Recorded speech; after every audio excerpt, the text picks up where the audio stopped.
È un pomeriggio di metà luglio nella riserva di Gorreto, sul Trebbia, nella zona Mosca.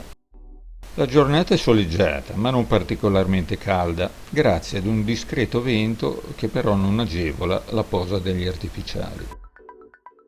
A complicare le cose, dalle 17 alle 18, un temporale con tuoni e fulmini mi costringe a rifugiarmi in macchina. Però, così come improvvisamente arriva, così velocemente riappare il sereno. Comunque la giornata non è affatto deludente, tutt'altro.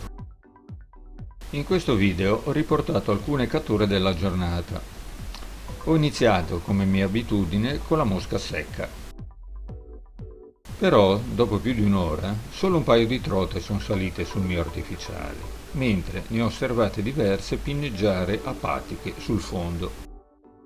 Così ho deciso di cambiare montando un artificiale che mi permettesse di scendere sotto la superficie e stimolarne l'istinto aggressivo, ma promettendomi di ritornare sulla secca verso l'imbrunire, come poi ho fatto e catturando così la più bella della giornata. Per tutta la giornata ho sempre pescato con un tipe dello 016, sia secca che ninfa. Come ninfa ho utilizzato questo artificiale che ritengo estremamente efficace, soprattutto in acque poco profonde. Numerosi sono i suoi vantaggi. Prima di tutto il colore bianco che è visibile sia ai pesci che a me. Infatti spesso si lancia a discreta distanza e nel 90% dei casi si ferra quando si vede l'attacco del pesce o sparire l'artificiale. In caso contrario, la trota si accorge immediatamente dell'inganno e lo sputa. Per questo motivo ritengo quasi indispensabile l'uso delle lenti Polaroid.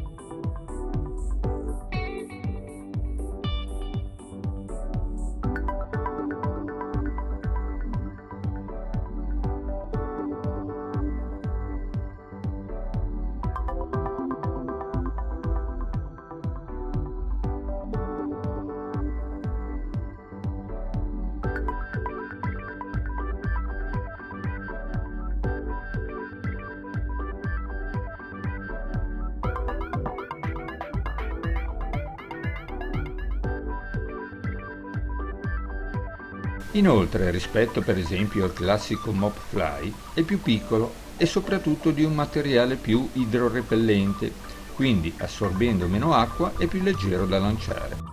In più, essendo meno voluminoso, offre meno resistenza in acqua, affondando più facilmente, e quindi si possono usare bid più leggere.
Al termine della giornata, come mi ero prefissato, ho di nuovo ripreso a pescare a secca e una delle ultime catture mi ha regalato la più bella trota della giornata.